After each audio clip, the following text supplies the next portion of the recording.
Hello and welcome back to The Fall of the Roman Empire. It's Nick Holmes and this is episode 107 called The Battle of Yarmuk, Rome's Greatest Defeat. In the last episode, we heard about Muhammad's creation of a new type of state in Arabia, based not on tribal loyalty, but belief in the worship of one true God, Allah. This was just as much a political as a religious revolution because it was the first example in Central Arabia of a state with centralised laws, taxation and an army. And within a short space of time, only 10 years after Muhammad's death in 632, this new state literally turned the world upside down. Both Rome and Persia were decisively defeated, respectively, in the key battles of Yarmuk in 636 and Qadisiyah in 638. Jerusalem fell to the Arabs in 637. The Persian capital Ctesiphon fell in 638. By 642, the First Islamic Caliphate added Egypt to its string of conquests. These territories would become the core of the Muslim world, overturning a millennium of Greco-Roman domination in much the same way Alexander the Great's defeat of the Achaemenid Persian Empire had ushered in a new world order.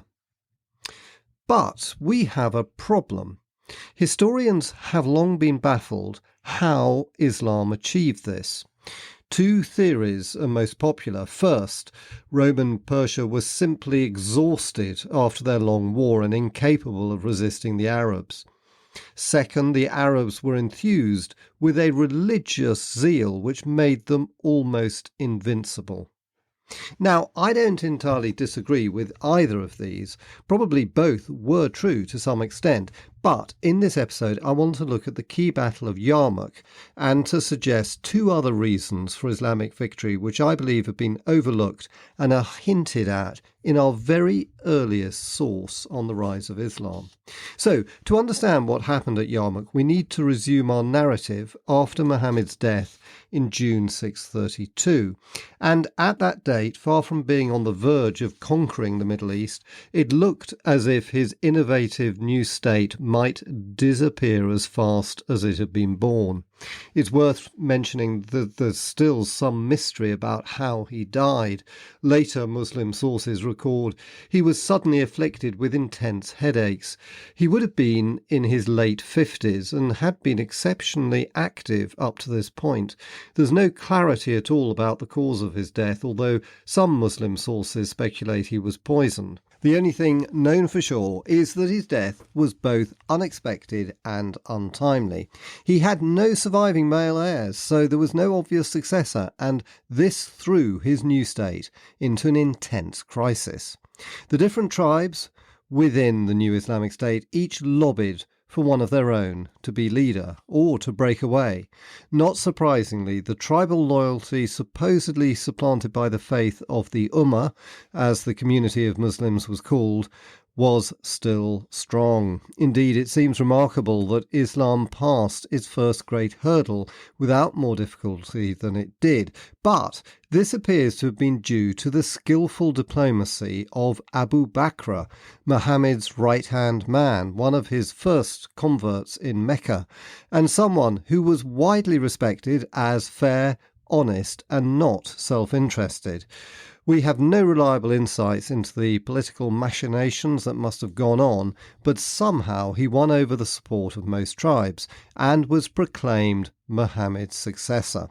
Nevertheless, not everyone was happy. In particular, several other prophets, such as Tala Khalid and Maslama Habib, rose in rebellion, and some other tribes rejected the compulsory payment of taxes to a centralised Islamic state. For 2 years, Arabia was plunged into civil war. Arabic sources call this the Ridda, or wars of apostasy or repudiation of Islam. Our reliable sources are meagre, but it seems this posed a considerable threat to Islam's survival. However, Abu Bakr's skill lay with his ability to turn a threat into an opportunity. He picked off the rebels one by one, and by 634 he'd extended Islam's authority to cover most of the Arabian Peninsula. What this meant was that by 634 he'd continued and completed Muhammad's work of creating the first and by far the largest Arab state in history.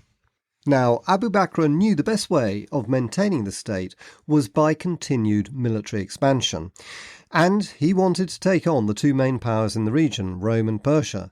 In fact, there'd already been some contact with both before Muhammad's death in 632, when, according to Islamic tradition, he'd sent messengers at some point in the 620s to both Heraclius and Khosroes, informing them of his revelations and inviting them to join him as his followers.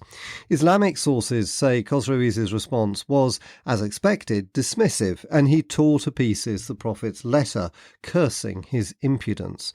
Interestingly, Islamic sources say Heraclius' response was quite different. He was genuinely interested in this new faith in Arabia, and I'll come back to why this might have been true in a future episode. But suffice to say, there was no agreement between Rome and Islam, and in 629 it appears Muhammad ordered a small Arab force to move on the Roman town of Muta on the edge of the Arabian desert near the Dead Sea. There it was defeated by the local Roman forces, which seemed to have been Arabs themselves, either allies or mercenaries. After that, there followed 4 years of peace between Rome and Muhammad's new state, until in either late 633 or early 634, after the successful conclusion of the Ridda Wars, Abu Bakr renewed Muhammad's probing of Roman defences in Palestine by attacking the Roman town of Areopolis, or Marb in Arabic. For reasons that have never been clear, the town fell to the Arabs, marking the first Islamic victory of many that would follow. Now, Heraclius has received much criticism for his failure to defeat the Arabs. The argument is essentially that he was complacent, probably because he was at the height of his power, the vanquisher of Persia, and he was also getting older. He would have been in his mid-50s in 634, and possibly suffering from war wounds or ill health connected to the punishing campaigns he'd led against the Persians. And one of the most damning criticisms is that rather than taking command himself, he delegated authority to his brother Theodore, who proved to be less than competent. Now, I don't think Heraclius was complacent, but I think it's true he was old by the standards of the time and didn't want to lead the army into battle as he'd done against the Persians. Probably because of this, things rapidly went from bad to worse for the Romans. First of all, one of Theodore's subordinates, Sergius, led a force against the marauding Arabs that was defeated at the Battle of Dathin, close to Gaza, in February 634. Sergius was captured and tortured to death. However, the Roman fortress at Gaza was strong and held out until 637, even after the Battle of Yarmuk. But the Arabs continued their advance into the Levant and defeated Theodore himself at the Battle of Ajnadain, probably in July 634. Theodore retreated and the Arabs pushed north, led by the new Caliph Umar, who succeeded Abu Bakr after his death in August 634. In either December 634 or January 635, they won yet another victory over Theodore at a battle outside Pella, or Fal in Arabic, and advanced on Damascus, an important city in Roman Syria, and in early 636 the city surrendered to them without a fight. Suddenly, Heraclius had a major crisis on his hands. The Levant was slipping away from Roman control, just as it had done following the Persian victory in 613 outside Antioch, when Heraclius himself had been defeated by Sharbaraz. He instructed a large force of Roman regular troops and Christian Arab allies to assemble close to Damascus. He didn't sack Theodore, but he called in new commanders, placing overall command of this new Roman army in the hands of a trusted Armenian general, Van, Another Armenian general, Gargis, was appointed his deputy, and Rome's traditional Arab allies, the Ghassanids, were given particular prominence, with their king Jabala joining the expedition. So Heraclius was getting a grip on the situation, and the Arab army was genuinely worried. It wasn't led at this point by the Caliph Umar himself, but by his general Khalid al-Walid, who felt sufficiently threatened by the new Roman force to withdraw from Damascus. But he didn't retreat back into Arabia. Instead, there was a standoff which lasted several months until August 636, when the two sides fought the Great Battle of Yarmuk. Now, I want to stress there's no universally accepted account of this battle. The Islamic sources are quite voluminous, but they were all written during the so-called Golden Age of Islam, nearly 2 centuries later, in the 9th and 10th centuries. And they provide us with a rough narrative of what happened at Yarmuk, but they're confused and often contradictory, and their purpose was mainly to persuade their 9th century readers that victory was divinely driven. The Roman sources are even worse, because they don't exist. We simply have no equivalent of, say, Procopius or Ammianus Marcellinus, but we do have something. We have 2 contemporary accounts which provide us with brief but I think fascinating insights, one from the pen of an Armenian chronicler, the Bishop Sabaeos, and another from a Frankish source which I've mentioned before, the Chronicle of Fredegar. Now, I'm going to explain why I think these 2 sources give us a special insight into how the Arabs won the battle. But first, I want to tell you the Islamic narrative of the battle, or rather, the version of it generally accepted by historians. And the easiest way to do that is to divide it into 7 stages, fought, most historians think, over about 6 days. First, the Romans were lured to attack the Arabs when they pretended to withdraw to the south. The Arabs chose their spot well, close to the Yarmuk River and the Golan Heights. In the centre is a wide plain good for cavalry manoeuvres, but it's bounded by a steep ravine with just one bridge over it, ideal for trapping an enemy army.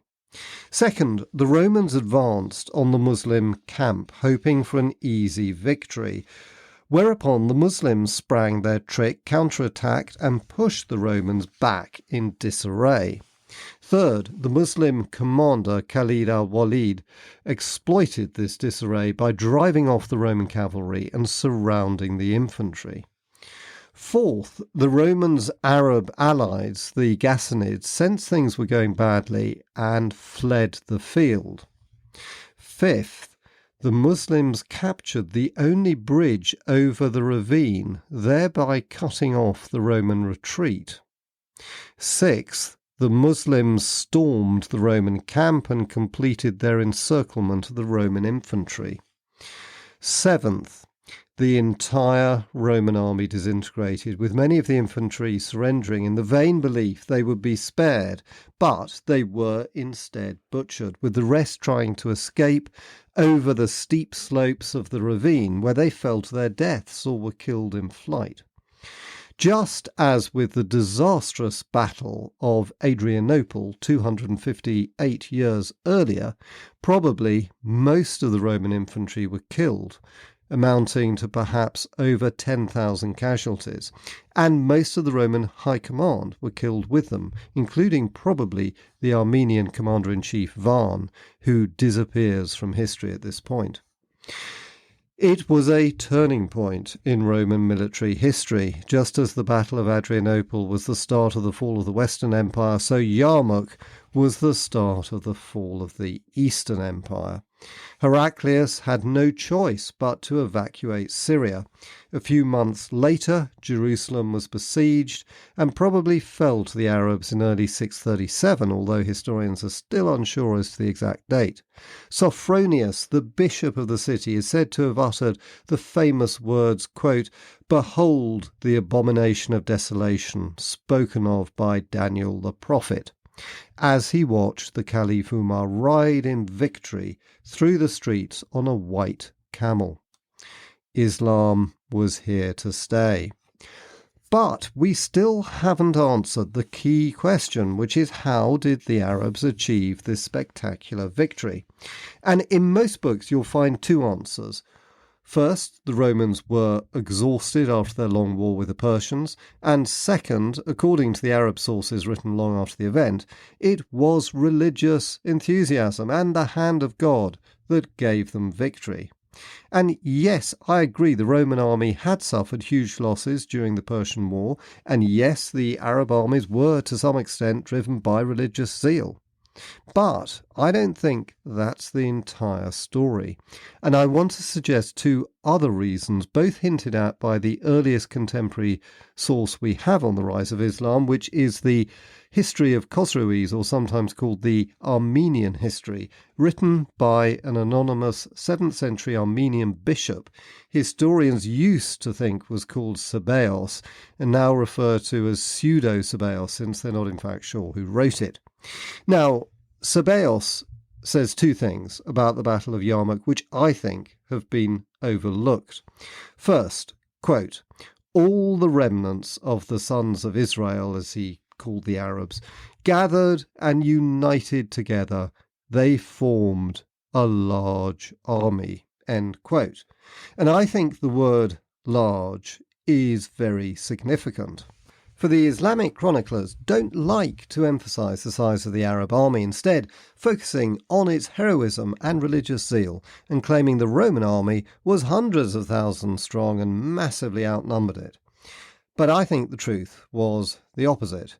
The Arab army was probably bigger than the Roman army. After all, Umar had at his disposal all the Arab tribes in the entire Arabian Peninsula, and probably could field at least 20 to 30,000 horsemen. Second, Sabaeos hints that the army Heraclius fielded at Yarmuk was almost certainly not his A team. I base this on Sabaeos' specific reference to the initial Roman advance at the beginning of the battle, being an infantry assault. Quote, when they, the Romans, left their camps on the riverbank, they went on foot to attack their, i.e. Arab, army. End quote. In particular, I suggest the Roman army probably didn't have many of the elite horse archers, who I think have been the core of Heraclius' army, which defeated the Persians in the 6 years from 622 to 628. Instead, it was a large infantry army with a minor component of horsemen, i.e. the exact opposite of the victorious army Heraclius led to victory in Persia. Supporting this view, Sabaeos makes clear that Heraclius wanted it to block the Arab advance and not to start a battle until reinforcements had arrived. Quote, he, Heraclius, commanded them not to fight the Arabs, but to look to their own defence, until he, Heraclius, should have gathered other troops to send to their assistance. End quote. Heraclius' instructions to avoid battle are clearly echoed in later Roman accounts, including those written by Theophanes and Nicephorus. Two other points are, first, not only was the Arab army large, but it clearly consisted of Bedouin horsemen, who were some of the most skilled horse riders in the world, equal to Attila's Huns and the deadly Turks. This is testified by the fact both the Romans and Persians admired them and used them as allies and auxiliaries. Second, another interesting comment comes from the pen of yet another anonymous source written only a few years after Yarmuk, this time by the Frankish chronicler historians called Fredegar, who I've mentioned before. This describes what appears to be a devastating night attack by the Arabs on the Roman army, not mentioned in the Arab sources, which broke its morale.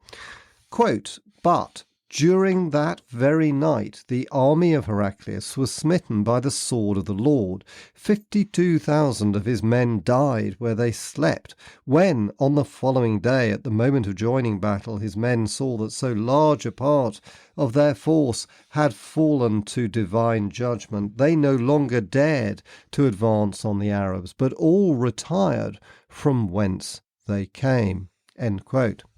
Now, this is interesting, because it suggests the Arabs were skilled in using battlefield tricks like a night attack, and of course the Islamic sources say the Arabs pretended to withdraw before the battle to lure the Romans into attacking.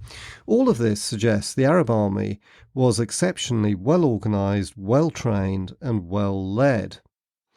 Therefore, I suggest the truth about Yarmuk was that the Arab army was larger than the Roman.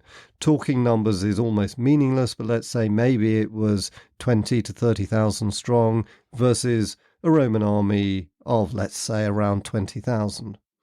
It was also better. It had the expert Bedouin horsemen, whereas the Romans had a mass of infantry. Heraclius knew this, and was probably desperately trying to recall to the colours his excellent horsemen who'd defeated the Persians. In the meantime, he gave his brother explicit instructions to use the infantry to block the Arab advance and not to engage in battle until he could send reinforcements. But the Arabs lured the Romans into a battle on ground favourable to them and succeeded in a classic encirclement and annihilation of the infantry. In conclusion, what won the Battle of Yarmuk was not just religious zeal. The Arabs were also the bigger and better army.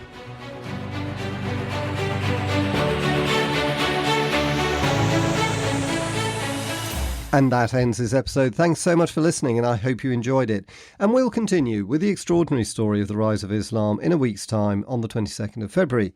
And in the meantime, if you're looking for something to watch, check out my new YouTube videos on the fall of the Roman Empire. Link in the show notes. Thanks for listening, and see you next time.